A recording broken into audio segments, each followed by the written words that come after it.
Ladies and gentlemen, welcome back to another photo mishmash. This one being broadcast live January 29th, 2020. Steve has returned to co-host this wonderful show with me. How you doing, Steve? I'm great. It's wonderful to be back. How's everybody doing in chat room? I missed you guys. 2 weeks seems like a long time. We missed you too. I mean, David Carr is absolutely fantastic. We really do need to do a show where we have all of us on at some point. I agree. But it's nice to have you back, Steve. It is. We got a lot to talk about in this show. I am envisioning an amazing show. Is that what I'm supposed to say? Or am I supposed to say this is going to be a fantastic show? I don't know for sure, but it feels like it's going to be a really good show.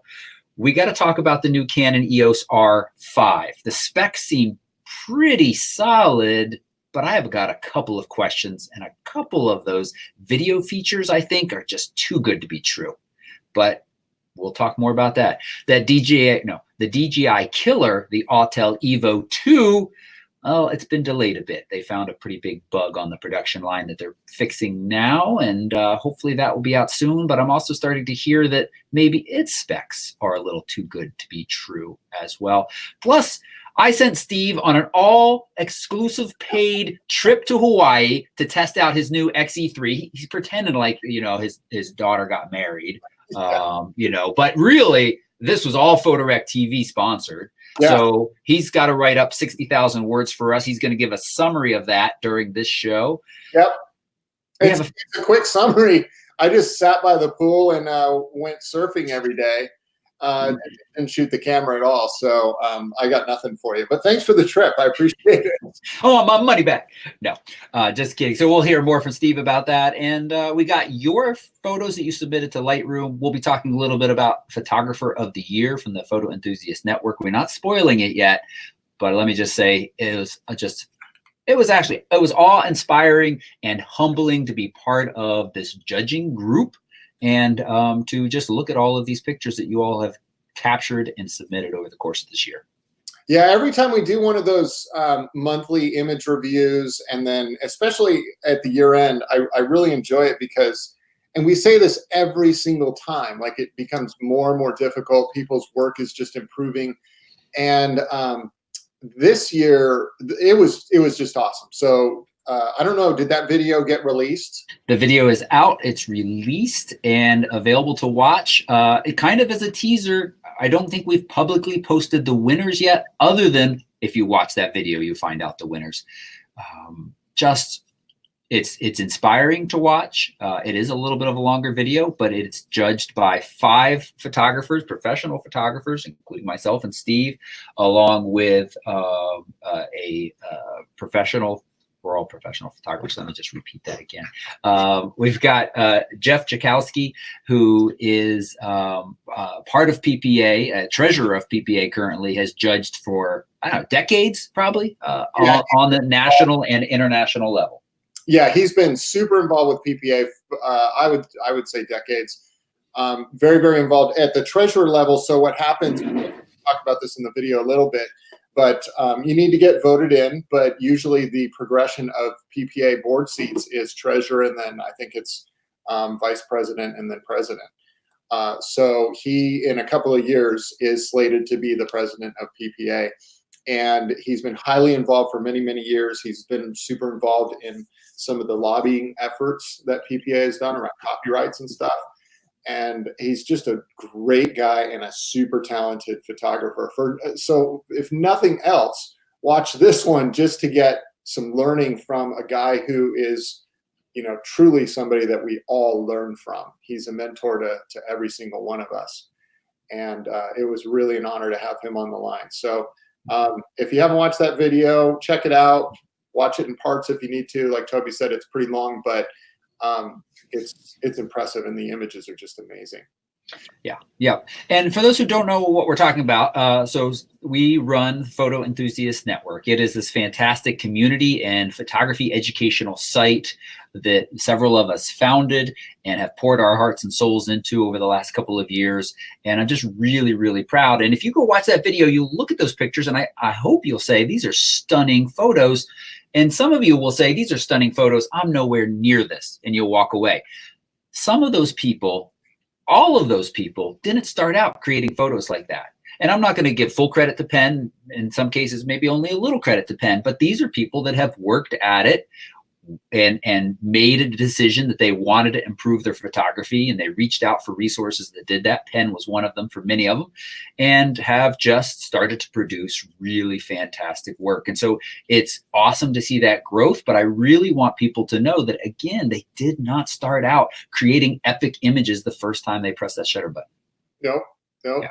It's been really, really cool over the last couple of years to see the progression.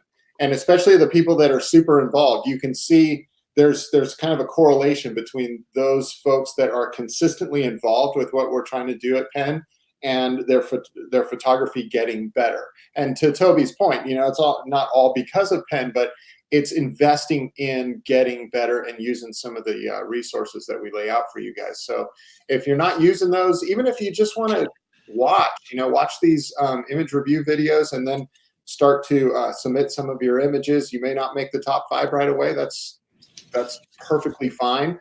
But I can definitely say I have a real lack of confidence. And over the years, I've been chiseling away at that. But the biggest thing that has helped me become more confident in my photography and made me a better photographer and editor of my work is by working in competition. Whether or not I win is almost irrelevant, because the education that I gained just by being involved in that is tremendous. Great. I just threw up, Steve, I threw up your Instagram real quick. You can follow him. And just a reminder, you can follow Steve on Instagram or Facebook. Those are linked right down below this video, along with a link to the show notes where we're pulling our articles and content from this show. So all of that content is available to you right down below. And Kyle said I'm officially an influencer now. I don't know where that line is that I crossed, but apparently I've crossed it. And to be honest with you, I don't know how I feel about that. You're definitely an influencer, Steve. At least you influence me in my choice of how much syrup I put on waffles. What you're going to order from Taco Bell? Yes, what I order from Taco Bell. I also just want to remind people that this show is sponsored by Squarespace. Again, it's still early days of 2020. If you have a resolution to get your photos up in a bigger, more beautiful resolution online, Squarespace is a fantastic place to do that. They just updated their platform to 7.1. I talked about this on the show last week. Whenever there was a WordPress update, I was always so nervous. What plugins were going to break? What part of my site was going to break? And this 7.1 update has been absolutely seamless. They've added a portfolio page. So they've had gallery pages before, very easy to create a gallery. Now they've got a portfolio page that makes it easy to kind of build a whole portfolio with those sub pages all nestled together in menu systems. And really, it's just easy drag and drop. You can save 10% off your purchase of a domain, a site, an e-commerce site, their marketing tools. I sent out a newsletter earlier today. I use Squarespace for that. It's just become a really nice platform that I jumped onto. I'm paying the full price for it. They pay me for these advertisements, but I'm paying the full price for their service because it's worth it and I love it. So squarespace.com/PhotorecTV to save. There's a .net. There shouldn't be a .net. It's PhotorecTV, all one word. I'll fix that. Okay. Son of a monkey.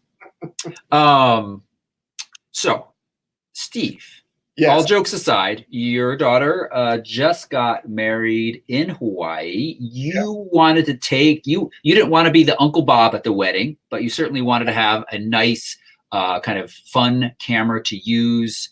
Yep. Talk a little bit about what you took and how you found it. Yeah, so the big joke, once we got over there and we said it so much it just got old really fast, was she just got Maui'd. Because we were on Maui. Yeah. Anyway, we thought we were being really creative, and then you go into a gift shop and there's like 30,000 things that say just got Maui'd on them. So anyway, yeah, so this has obviously been planned for over a year now. So it was an incredible trip.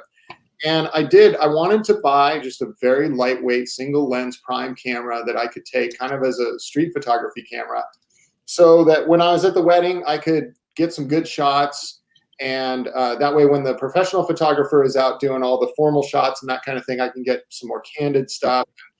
Of course, you know, a lot of people at the wedding know that I'm a photographer, so I was getting tapped to take a lot of pictures. But I was trying to be as discreet as possible because I didn't want to be disrespectful to the photographer that was hired, and she seemed to be doing a really nice job. But I just started working these files this morning. It's the first time I really spent a lot of time shooting. I picked up a Fuji XE3 and one lens. This is the 23mm f2. And generally speaking, I'm really, really happy with the camera. But I will tell you that I realized pretty quickly how spoiled I've been. And you know, I don't want to sound like a snob here or anything, but I've been shooting this Hasselblad for over a year and a half now as my primary camera. I shoot it in all my real estate. I take it on every tour. I use it any chance I can get. And then I use my Canon for a lot of the wildlife and stuff like that. And I guess I just didn't realize how spoiled I was getting with low light abilities of that huge sensor, and being able to just crank up the ISO when I needed it and get what I needed, and then crop files way in, and they're just amazing. So I really pushed this camera. I was shooting up to, I don't know, up to 3200 ISO a couple of times, and I spent some time cropping and stuff, which I kind of had to do because it's a prime lens. And there's some breakdown. I had to do some noise cleanup. But for what it is and for what I paid for this thing, it was awesome. It was so nice to have just this super lightweight little camera with me. I could just take it everywhere I went. I put this little leather strap on it, and typically what I would do is I would just kind of roll this around my hand and just carry it like this and have it at my side. And anytime I needed to take a shot, I just pull it up and I had it. And it's far better than anything people were getting with their iPhones and stuff like that. Yeah. So I really like it. For what I paid, it's an outstanding camera. I'm really happy with it. But it also reminded me just, you know, and I'm not, we talked about this last show that I was on. I'd never want to encourage people to just buy gear to get gear. Like, you should learn how to use what you have and really get to know it well, and then consider stepping up when the time is right. And that's what I've done with all of my stuff over the years. But man, those big medium format sensors you get really spoiled with. Yeah, I remember one workshop we were on, and we were doing Lightroom session, and somebody asked about noise, and you had a Hasselblad image up on the screen, and you zoomed in and you zoomed in and you zoomed in, and it was just so clean. You're like, well, we'll need to find a different image to do any noise reduction on. You're definitely a little spoiled there. Yes.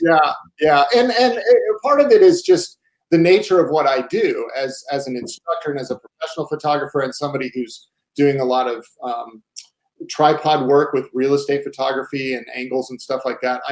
I'm zooming in and I'm looking at details. I know people say pixel peeping. That's probably what I'm doing.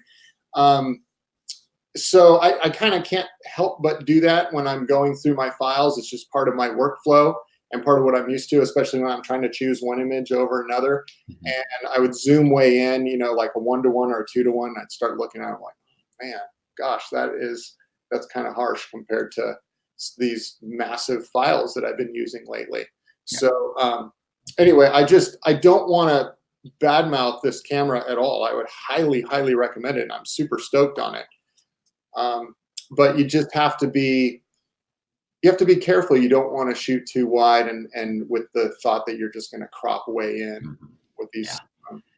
This is an APS-C sensor, so it's a good size. It's a good size crop sensor, but it's crop nonetheless. Yeah. Price-wise, I mean, it's huge difference between a Hasselblad to the, I mean, you know, it's like a tenth of the price, or no, not quite a tenth, but, you know, like 15 or 20 somewhere. Yeah, it's ridiculous. Yeah. So Hasselblad, by the time you get a lens and everything, you're into that for $10,000, if not more. I don't know what the newer one is, but this thing the body was $450 and the lens was like $350 or $400. That's just, it's awesome for that price. That's great. It's super small, and the battery life was great. I never had an issue with the battery life. Nice. Very easy to learn how to use, and I'm really happy with it. And how did you find, so you were limited to just what is basically a 35-ish millimeter lens, you know, how did you find that as you being your main walk around focal length? It was fine. It was fine. If I needed something wider, I just took a pano. I took a couple horizontal panos. I took some vertical panos. For shooting people, you know, we had certain shots where there were large groups of people and we all wanted to get in. I would just have to move back. Mm-hmm.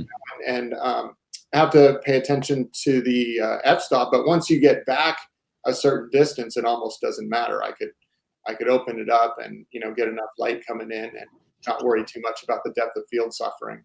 So it was fine. You know, 35 millimeters, I think I heard somewhere that's basically the way our eye sees. It's like a 1-to-1, right? Yeah. I could be wrong, but I didn't have any problem with that. And I had kind of warmed up to it with the Hasselblad. My first lens was a 45, which is the equivalent of about a 30, I think, on that thing. And I used that exclusively for a solid 6 months when I first had the camera, and I had to just pano from time to time or move around. And I don't mind that. I really enjoy shooting primes. Yeah, nice. Yeah, so I mean, we've talked about it a bit. I'll be brief because I'm getting bored of my own talking about it, but I am going on this Thailand vacation. I am really struggling with what gear to bring. For a while, it was nothing besides my phone and GoPro and small drone.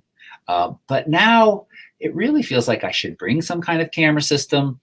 And I'm leaning towards an APS-C system as well. I mean, I'm very lucky in having this position of being able to call people up and saying, hey, can I borrow X or Y for a bit of time period? So, but just for general travel, I think APS-C is just a really good space to be in because your lenses stay nice and small, the bodies are nice and small, and you have that portability. If you're going someplace dedicated to photography, then a slightly larger sensor size can make a difference for some of your shots. But when you just want to travel light, I think APS-C is pretty sweet. Well, I did, actually it was, she's probably not watching the show, my daughter, but my new son-in-law had the idea. He said, hey, you know, before the wedding starts or afterwards, depending on what the light is doing, would you mind taking a really cool shot of the church if there's a nice sky or something behind it? And then blowing that up in a metal print to give to Ellie, my daughter, and they want to put it up in their house as a reminder of where they got married on Maui and stuff. And so, of course, I did that. And I took this, I mean, the sky was just beautiful, and worked up this photo, and we're getting it printed up. It's probably going to be at least 40 inches. And that's from an APS-C, and it's super clean. Yeah. I did noise cleanup, but it looks really good. And you know, you can get what you need using an APS-C. So. Absolutely. And I'm really glad you said that, because a lot of times people say, I want to print large. And then you start talking and they're like, I feel like I need full frame to print large. No, you 40 inches. That's huge. 40-inch print from an APS-C. It's going to look fine if you've done a decent job taking it. And that's just going to be just fine. Yeah. Yeah. Cool. All right. A couple other quick gear things. Just a reminder, I'm in the midst of testing the Sigma 24-70 for Sony. I've had it out now off and on. Lots of rainy weather here, so nothing too epic, but I went to the garden store the other day, which actually provided a lot of really lovely images.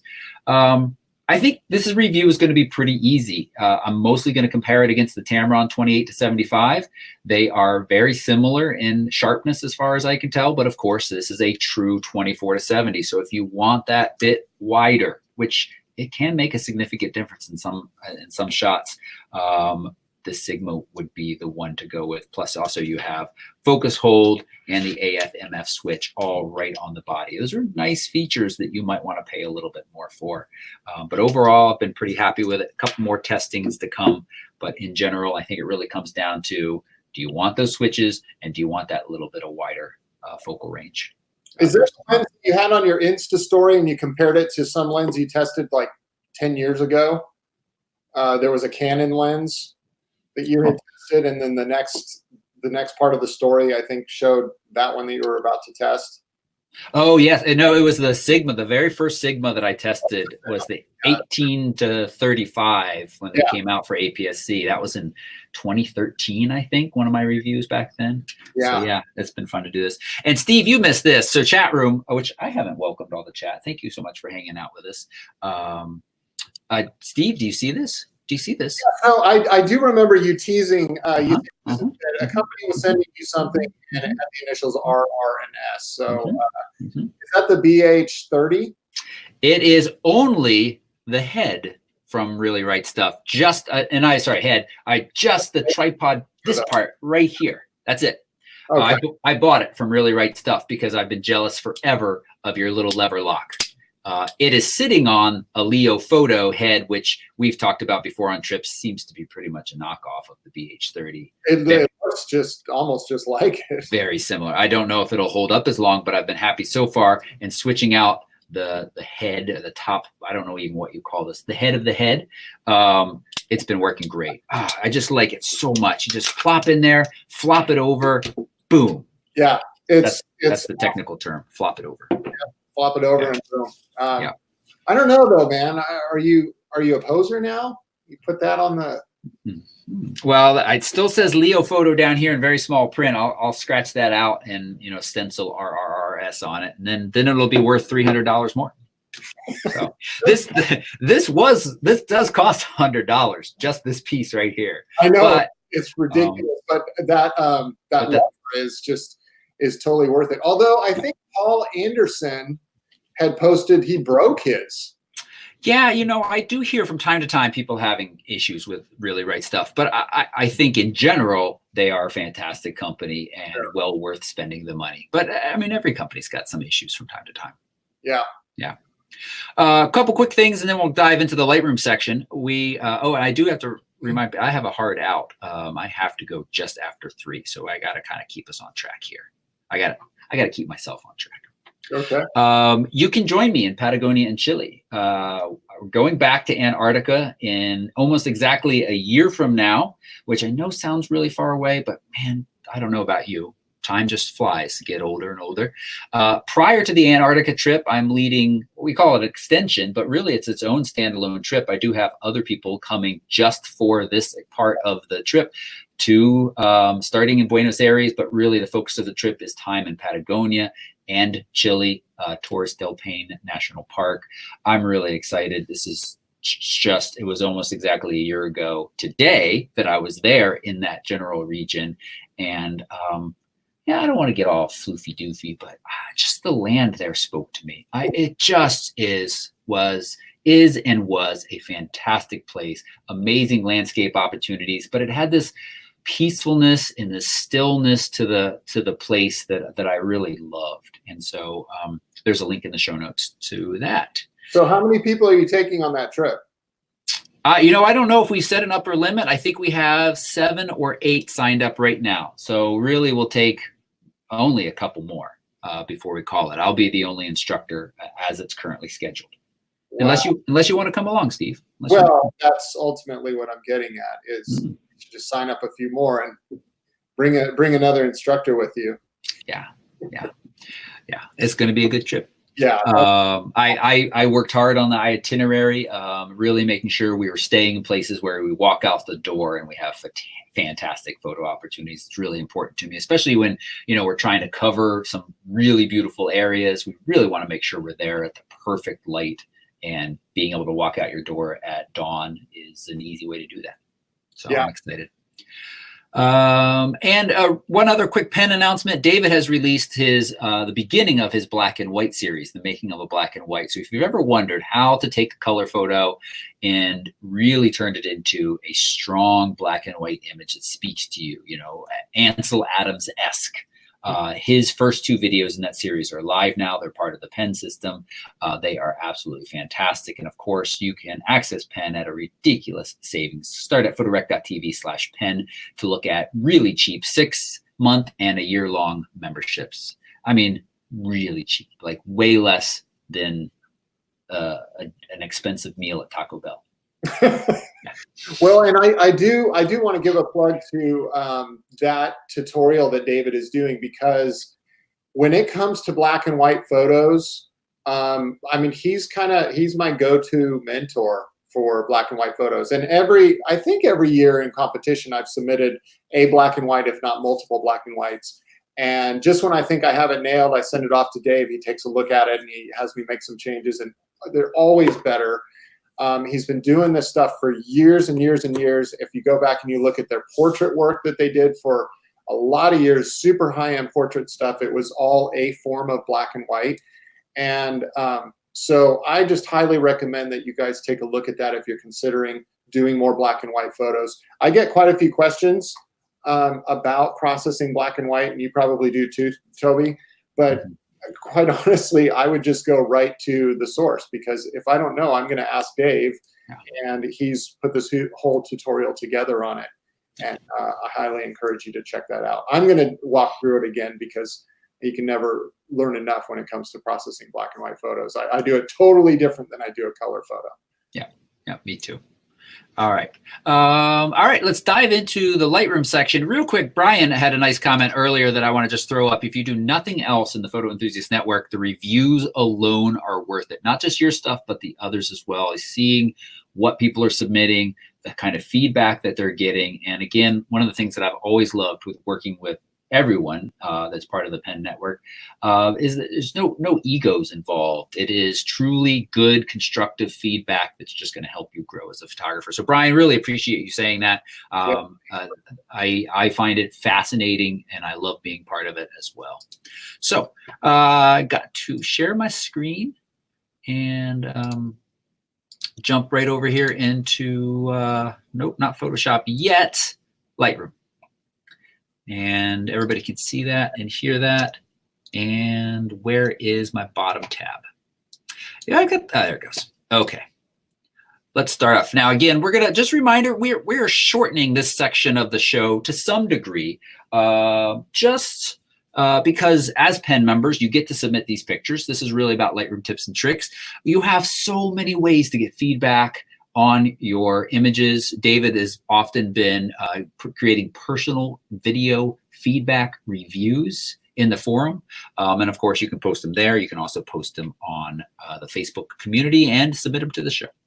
First up, we've got a Tanya's Macro Snail. That is cool. Very, very cool. You know what's funny is Tanya is recently active in Pen, and she came in just, you know, been on fire, just really getting involved in stuff. And I love seeing that. But as soon as you put this up on the screen, I couldn't see the name or anything. And I thought, this looks like a Tanya photo. Mm-hmm. So it always speaks volume of an artist when they have their own style that you can kind of pick out as soon as you see something. So I love the picture. I mean, it's processed really well. It's taken super clear from what I can tell. I'm looking at, you know, recording of a recording here. I think what I kind of want to see, and I don't know if it would make it stronger, but I'd love to see it just rotated different ways. Maybe go corner to corner, maybe have the snail going uphill, you know, just some different changes to the story to see. Yeah, it looks weird going up. Spider snail, Spider-Man. Yeah.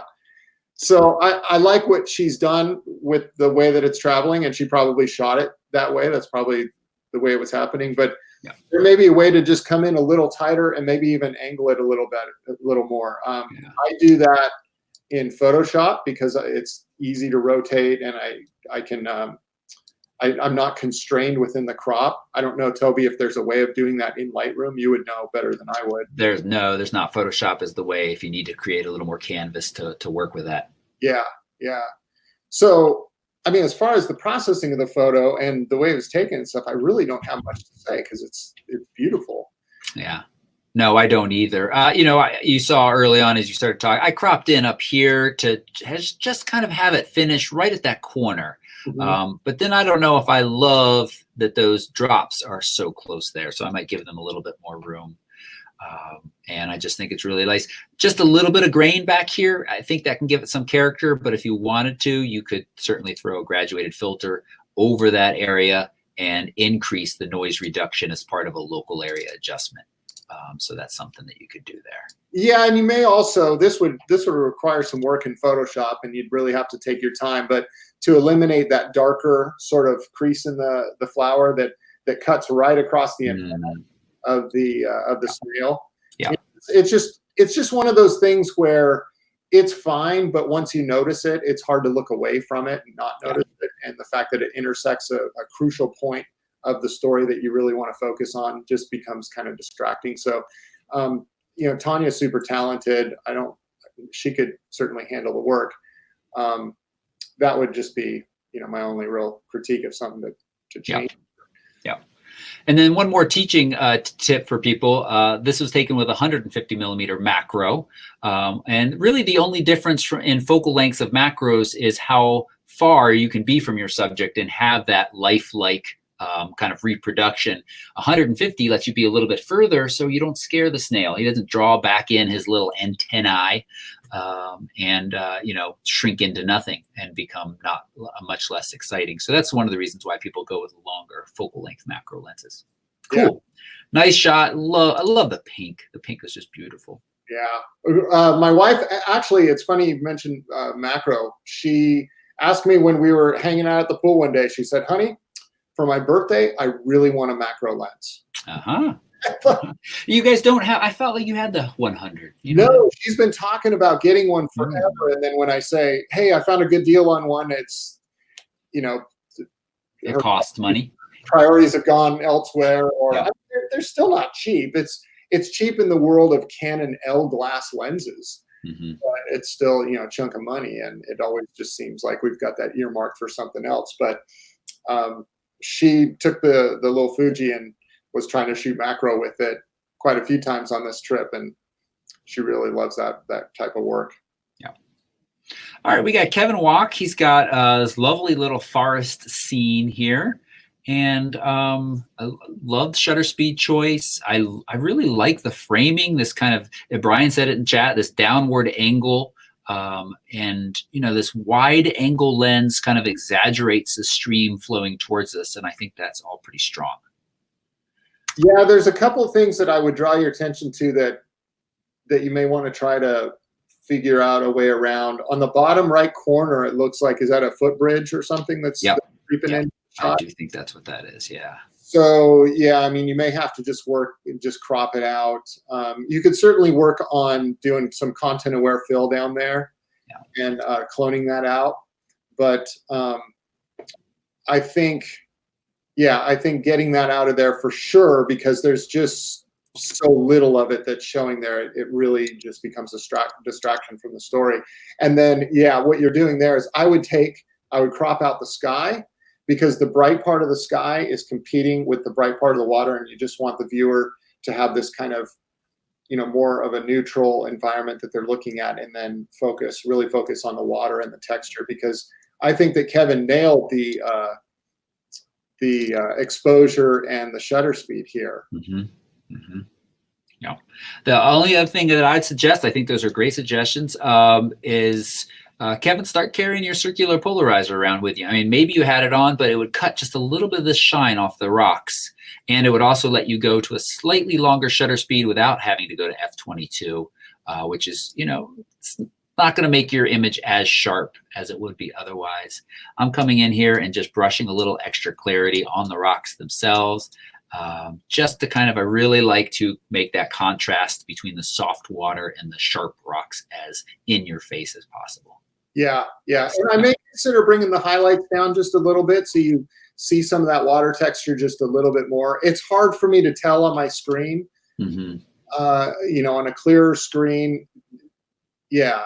Yeah. It's there. It's there. The data is there. You kind of want to show. You don't want to just, you know, get it blinded out by the white, but at the same time, you don't want the water to just become mucky. So it's kind of a balance.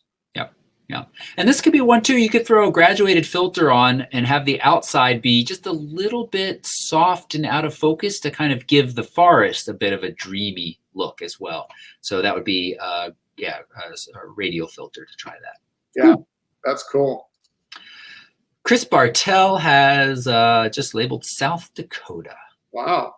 Can I just say, after going through I think we started with 65 images that had been submitted over the past year as part of the Pen Photo of the Year and Photographer of the Year.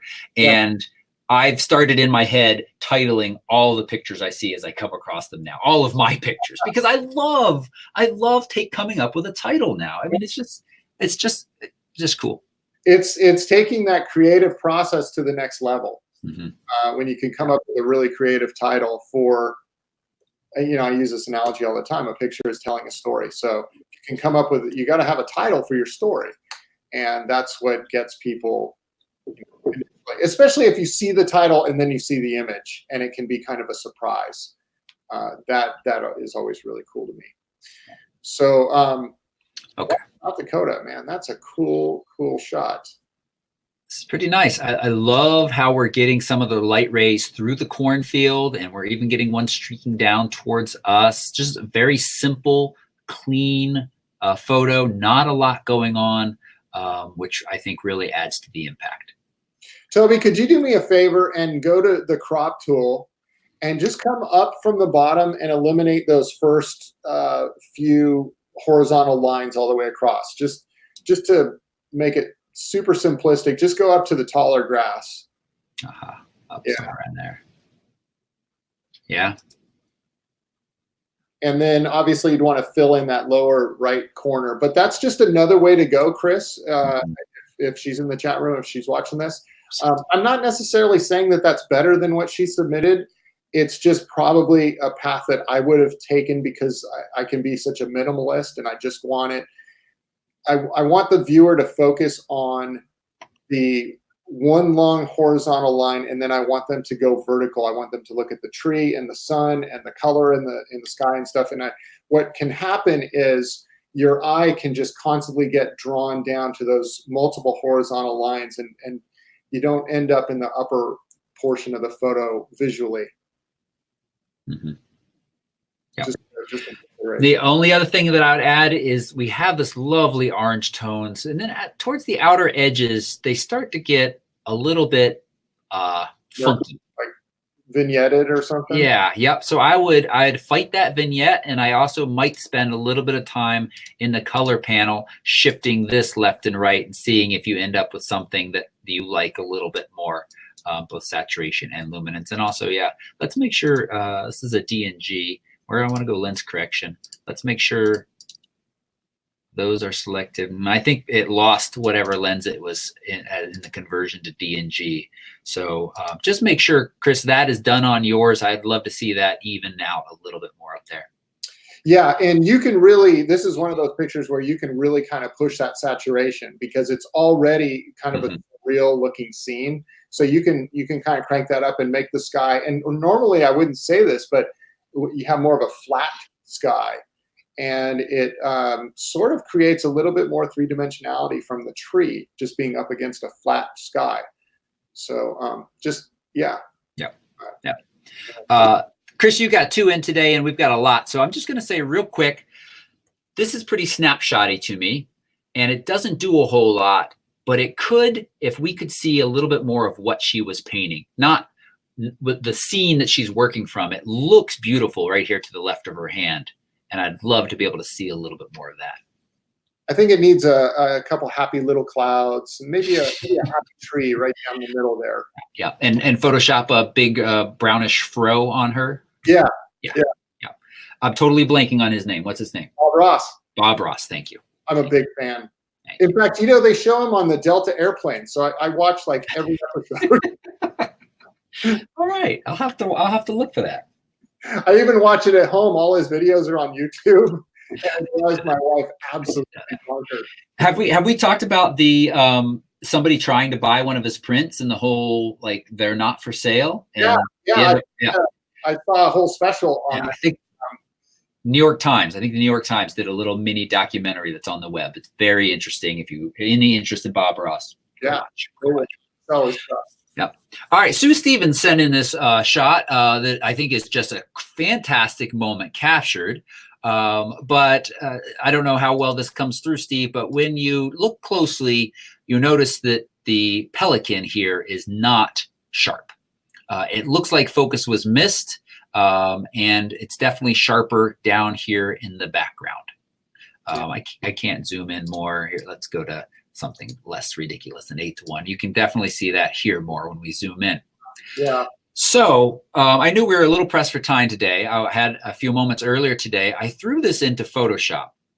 And let me just talk you through what I did. This is not fixing the image in a way that you can then go get a nice 40-inch print. But it certainly is, I think, fixing the image enough to share on social media. I basically copied the background layer. And then I did select subject. And I've shown this on the show before. Photoshop is really getting smart. I mean, even though the pelican is out of focus, it knows the pelican is the subject. How does it know? I don't know, but it does. And so it selected pelican. I copied and pasted it onto its own layer. And then I sharpened that layer and I did a slight blur to the layer behind. And, you know, there's no, it wasn't mandatory for me to copy the background layer. I just like having that layer as a little extra. It's another easy way to kind of undo. And it's also an easy way to see the difference. So you can see that's what originally, and then after a slight Gaussian blur.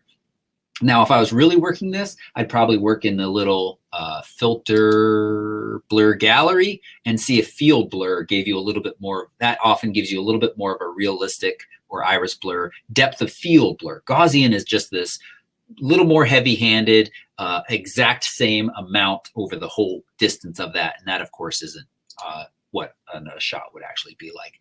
But once that's done, it I think it looks better.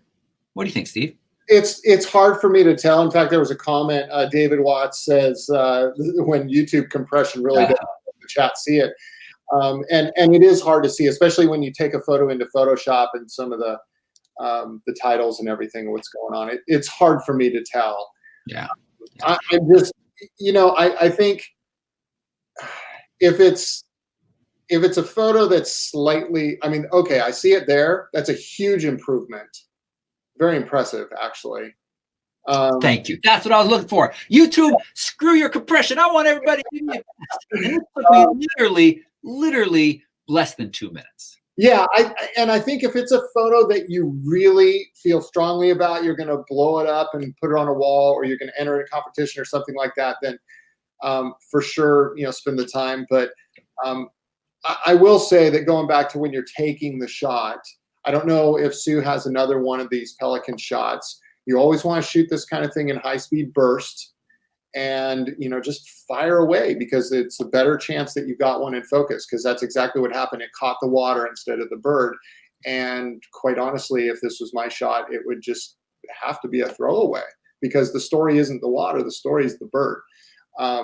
So I'm totally impressed with what you did with it. But just, you know, Sue, if you have an opportunity to go back and see if maybe you shot that in burst and you've got another one where it grabbed the pelican, I'd love to see it, because that's definitely what you're going to want to work. Yeah.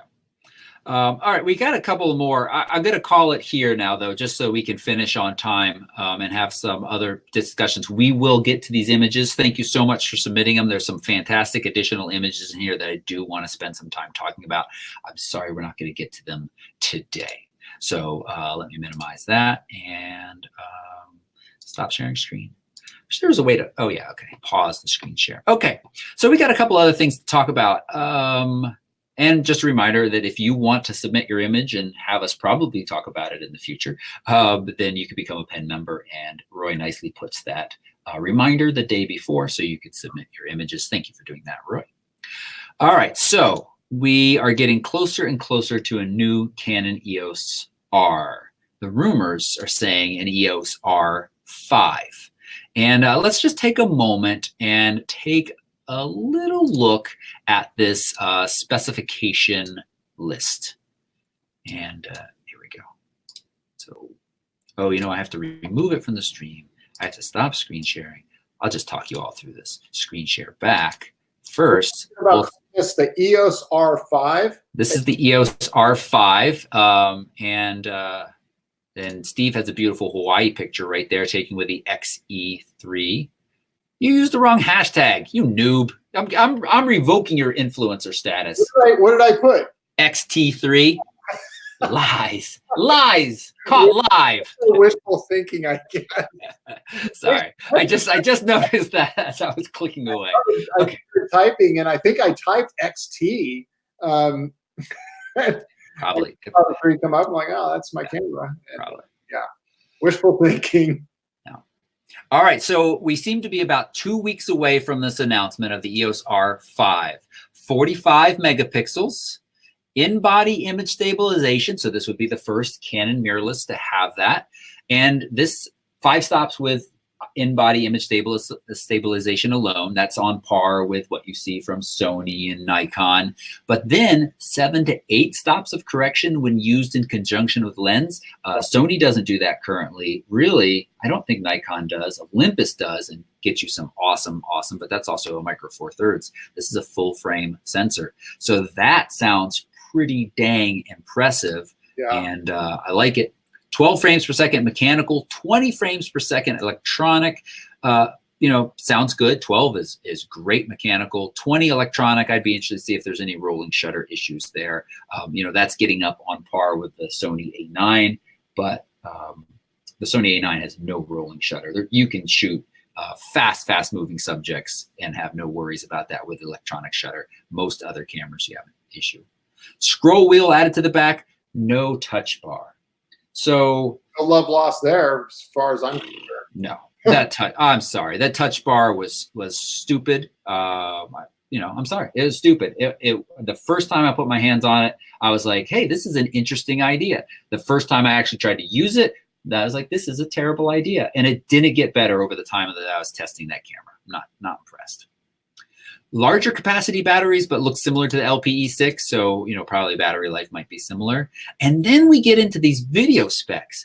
8K at 30 frames per second, 4K at 120, and 4K at 60. Of course, we would expect that. But so, Canon has made a name for themselves in releasing some pretty impressive camera specs, except for on the video side, taking this feature out or that feature, or in some people's words, crippling the video features, so that if you want true video performance, you're going to buy something from their cinema line. Canon has a cinema line. Nikon doesn't have that, so there's these bodies. They throw it all in and are, in my opinion, right now, some of the best full-frame video cameras that you can buy at their price range. But if this is true, then maybe Canon said, okay, that hasn't been working so well for us. Yeah, but are they, now I'm guessing 4K at 120 frames per second is probably a major crop factor. Is there any crop factor? 4K at no.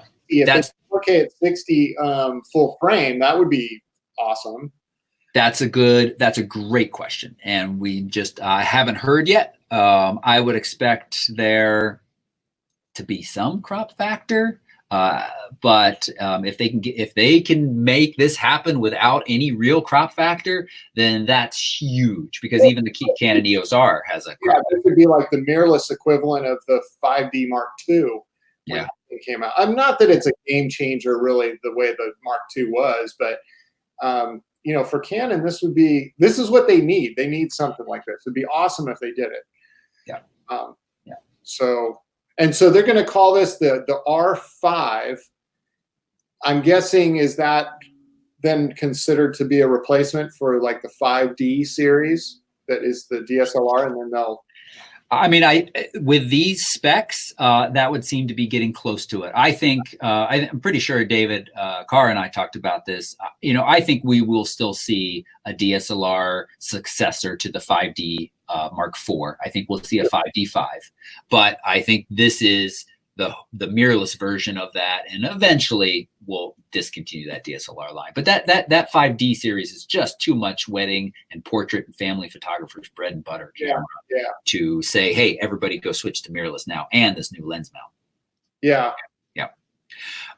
Built-in 5 gigahertz Wi-Fi, new battery, we already said. Price. People are asking in chat about price. David, you've asked a great question about you don't understand how IBIS works. Well, I'll talk about that in a minute. That's a very good question.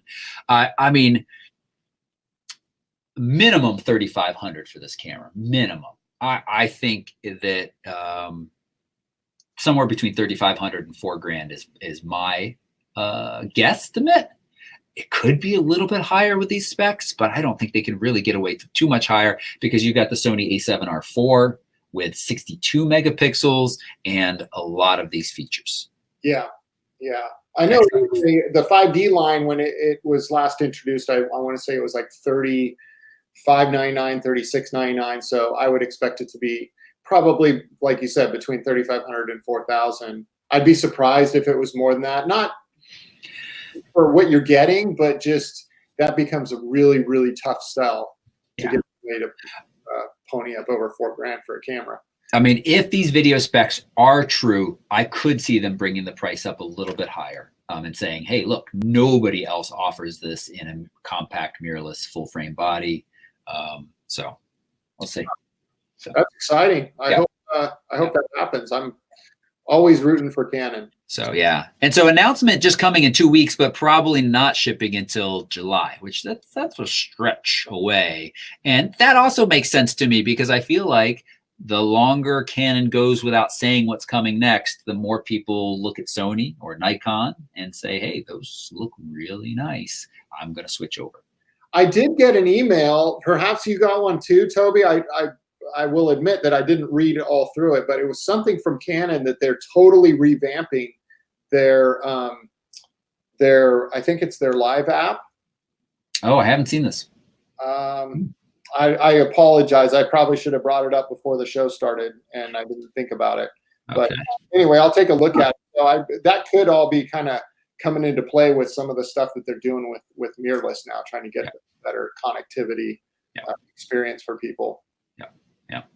So to answer David's questions about the stops referencing, a stop is an amount of light, right? And your aperture controls that, your shutter speed controls that, and your ISO all control how much light or how sensitive your sensor is to the light. And you adjust. Most of our cameras are set for third of the stop, so 3 turns of the dial is a stop, and it doesn't matter if it's shutter speed or aperture or ISO. And the general rule of thumb is your shutter speed should be at least twice your focal length. So let's say I'm shooting real easy. Let's do easy math. I'm shooting at 50 millimeters. My shutter speed should be at least 1/100th of a second. Below that, and I might be shaky enough that I'm going to blur my photo. The IBIS means that I can cheat that rule and actually go 5 stops under what I could probably handheld. That's 15 turns of the dial if your camera's working at thirds of the stop. So that's simply what that means. It doesn't solve the problem if your subject is moving. You still need a shutter speed fast enough to do that, but it does mean that you can handhold at much slower speeds, or also lower your ISO, or actually open up your aperture or close your aperture down. It gives you those options to work in those different ways. Yep. So, yeah.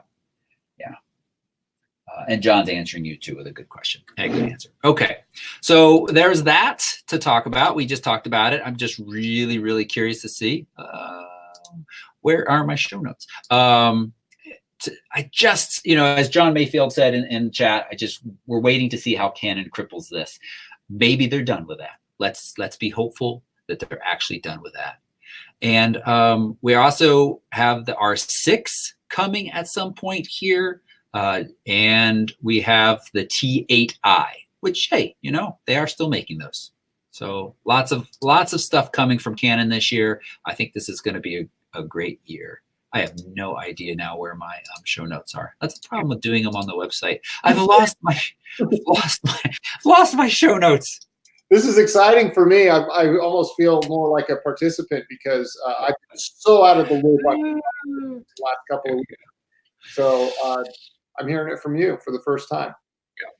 I already mentioned the Autel Evo getting delayed. Was supposed to be shipping any day now sometime in March. And then we had a good question in Penn a few days ago. Someone needs to hire a photographer for their daughter's bar mitzvah, Adi. And that same night I came across this article, couple stages wedding again for reshoot after amateur photographer that they had hired used stock imagery in her portfolio.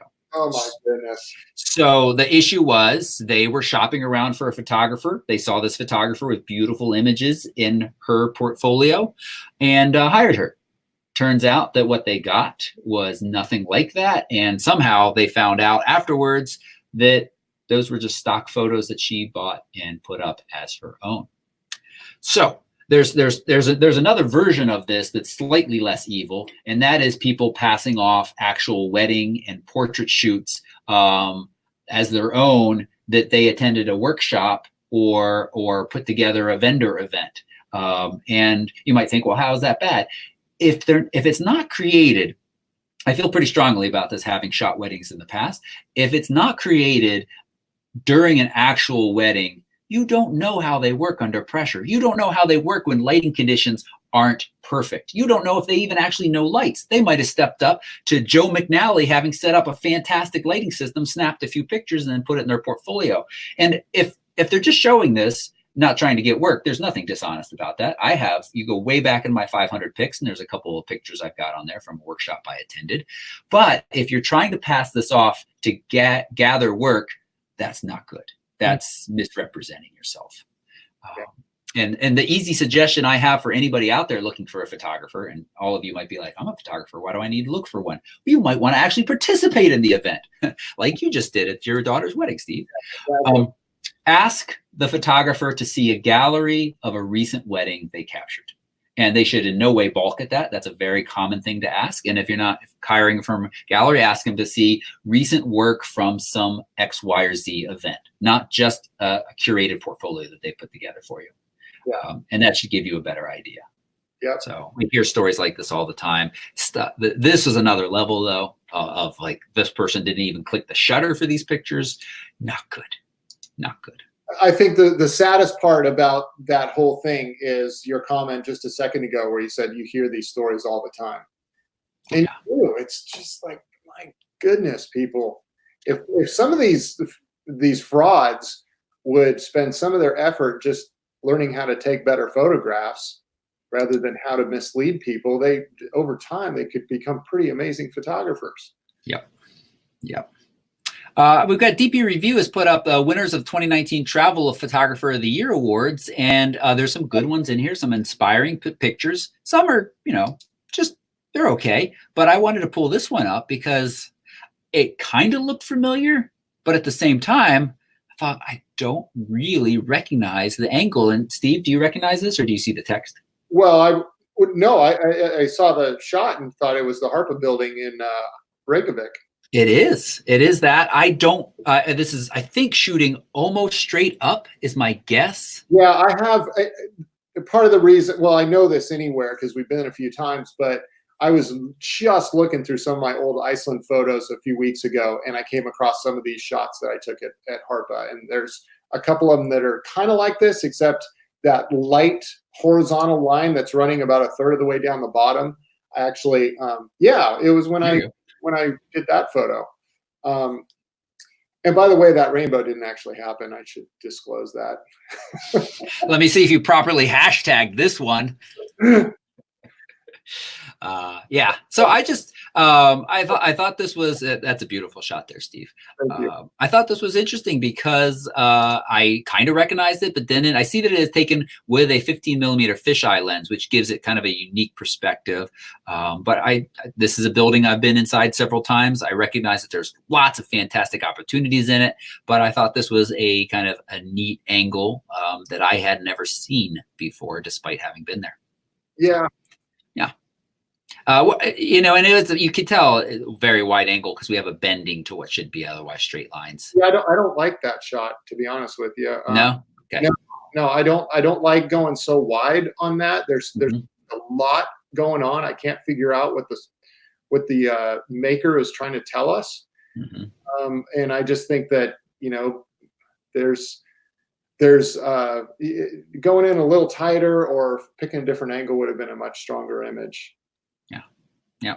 All right. We won't critique any other ones. As I said, some of them are this is worth going and taking a read about street photography, risk and reward on Petapixel. There's some good discussions in there, and the comments are good as well. So I highly recommend that. And down here, we haven't done this in a while, but this photos from space is worth taking a moment. We have, oh no, was awesome. Broke it. Great picture. It's Astro Jessica on Twitter. She's an astronaut that is on the International Space Station right this very moment. First off, this is not the picture I was going to show, but all of these little dots are squid fishing boats off the coast of Thailand. That's so cool. That is awesome. Very cool. So she's well worth saying, but she took a selfie that wins all selfies. And again, Roy alerted me to this.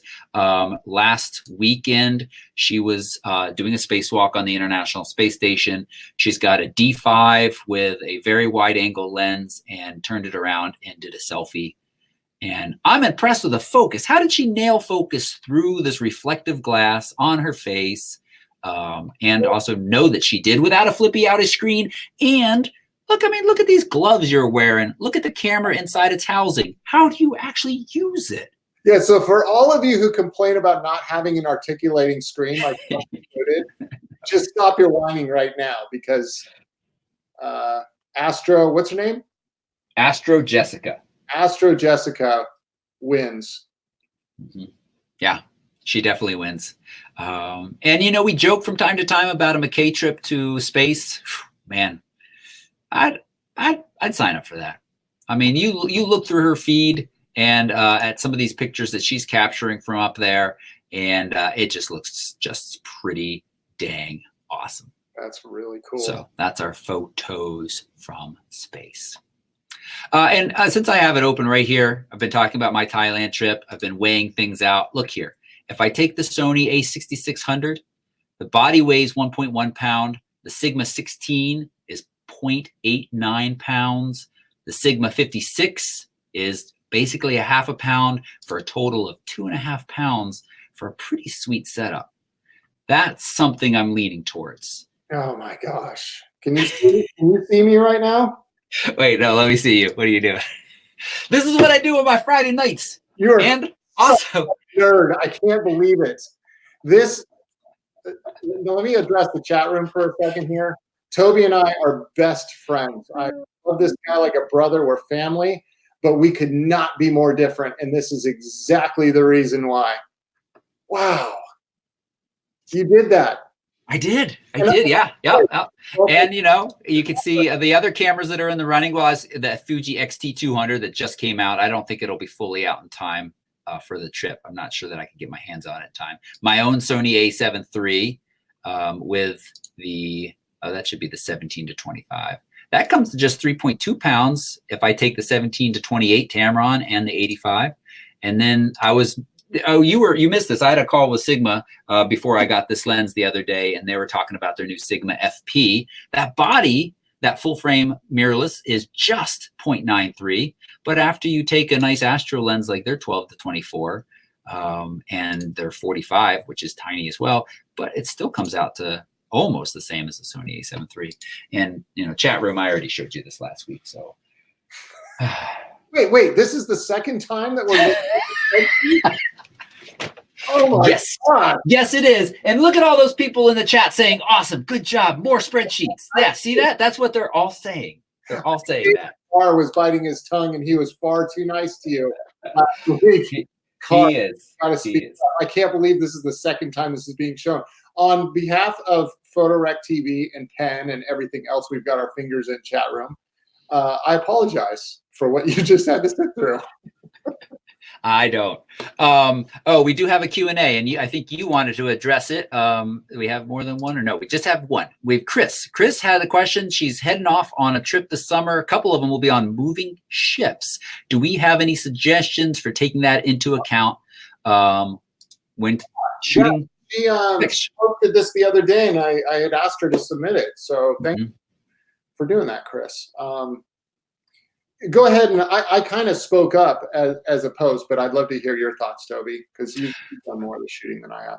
But I don't know. We've both been on ships a good bit. And she also asks our night questions, our night shots out of the question. And again, this was posted in our community Facebook group, and she got some great responses, including pictures other people have shot on trips. Nancy had some Aurora shots from a moving ship that are definitely usable. What's nice is if you don't really have much land there, if it's just water and sky, you can get away with a little bit of softness down below, and of course the Aurora. Generally, though, you're going to want to up your shutter speed a little bit more. Because there's movement. It really depends on how much movement there is. Are these big waves you're going up and down slowly, or is there a lot of chop, or is there just some general motor vibration to the ship? You have to kind of take that all into account. And it's a good idea just to raise that shutter speed up a little bit more. If you can brace yourself so that general movement becomes less, brace yourself against the kind of the railing or the side of the ship. That can help as well. I don't know what else. What else did you say, Steve? Well, what I said is if the Aurora is really popping and it's very bright in the sky, and you can get that shot by doing a 3-second exposure, something like that, it's possible. If you have a very still ship and you got it on a tripod, or you're not going to handhold for that, but so it could work. But if you're just going to shoot like the Milky Way, something that's dark, and you're going to need a longer exposure, maybe that 15 to 20 second kind of range, just to get as much light in as possible, but not make those dots dashes on your stars. I've never been successful with it. I'd be totally surprised if anybody has success doing that, because there's too much movement. And I think a lot of times people will look at these star shots and be like, hey, yeah, I got it. And it's cool. And it impresses my friends, which is fine if you're just sharing it on Facebook and stuff. But if you want to blow that up and put it on the wall or something like that, as soon as those stars start to look like blurs or little dashes because of movement, it just ruins a star photo. So just consider that. If it's a bright enough sky and you can do a short enough shutter speed, it's definitely doable. But if you're just shooting stars, I just don't recommend it. Yeah. That's really tough. Well said. Quick question we had. Eli says, if Canon brings out a video-centric, mirrorless full frame, will they cripple the next version of it? We'll have to wait and see. I mean, Canon clearly has noticed that they cause issues when they do some of the crippling, and that's why the firmware update came out for the EOS Mark 6, the 6 EOS M6 Mark II. Is that what I want to say? The cameras, a couple of cameras that wouldn't shoot 24 frames per second. Absolutely no technical reason for it other than they wanted to protect their higher end line, and then they released the firmware update that said, okay, here you go. So maybe they are done with that line. Yeah, but, we'll see. These are big ships. They move very, very slowly. And I also will say, how often have we seen really cool specs that get us excited, and then we're always a little let down with the actual product? That's the likelihood generally. So don't get too excited about these really high-end video specs. I just would be surprised. Yeah, and at this point, 8K is just almost like bragging rights, because nobody's really watching 8K. Right. It's coming. It'll happen the way 4K has, but there's a lot of households that don't have 4K, which actually kind of leads into one of the comments that Gareth Bernard just said, that Tony Northrup has recently talked about ditching 4K for his channel. What do you think of that, Toby and Steve? That's more of a Toby question, because I just kind of tag onto his coattails whenever I can. So I really like 4K for the simple reason that it gives me additional abilities to do things after the fact. And I think it's a nice sweet spot. I can either publish it out and then make it big and beautiful on my TV at 4K, or I can put it out at 1080 and be able to crop in for extra zoom, things like wildlife. So I think there's a lot of benefit to shooting 4K. Not everybody needs to do it. A good 1080 can look very, very nice, and can also still look quite nice on a 4K TV if you're not standing right in front of it. So, whatever works for folks, but I am still shooting 4K most of the time. The same reason I shoot the highest resolution my camera can shoot almost all of the time. So what is, I didn't watch the video. I saw the title of it though. Why would the Northrups ditch 4K? I actually haven't watched more than the first minute or two of it. I think the general gist is it's just overkill for YouTube and what he's doing, which and that kind of stuff. Yeah. Yeah. Then there was a comment earlier. Brian Scanlon may have put this comment on. Oh, there it is. Toby should take Steve's new Fuji to Thailand. So I've got a proposition for you. I still owe you a backpack too. I forgot about that. Actually, I did forget about it, but I just remembered. I will send you a backpack and give you this camera to take to Thailand if you never ever show that spreadsheet to us. Okay, I got a question for you. How much does that camera weigh? I don't have a scale anywhere in my house, bro. I'm sorry. I'm gonna look it up. I'll look at that. That is a tempting proposition. But I also I want to tell you. There will be no show next week. Steve and I will be leading a Yellowstone trip. There's 2 McKay Yellowstone trips. Steve and I are leading the second one. Very excited about that, along with Kaz. So stay tuned to all of our Instagrams for some fun stories that should come out of that. I'm going to have a new backpack on that trip, Steve, because you just abandoned me, never sending that backpack. Yeah. And you are going to be so jealous of this. It's pretty. It's very pretty. F-stop backpack? It's not the F-stop. It's one of the guys who founded F-stop, then went and created Shimoda. So if chat, you should know. If you watched last week, I held it up. It's beautiful. I'm pretty happy with it. It's the Shimoda Explore 30. Oh, I think I remember seeing that one. Okay, I'll check it out. Yeah, I will be jealous too. I'm not ready to give up my Mindshift bag because that Mindshift is a very nice dedicated photography bag. But what I really like about the Shimoda is it's a little bit more jack of all trades in a really pretty package. Okay, well, I was not planning on bringing this to Yellowstone because I've got my other cameras. But you say the word and you can take it to Thailand. It's all yours.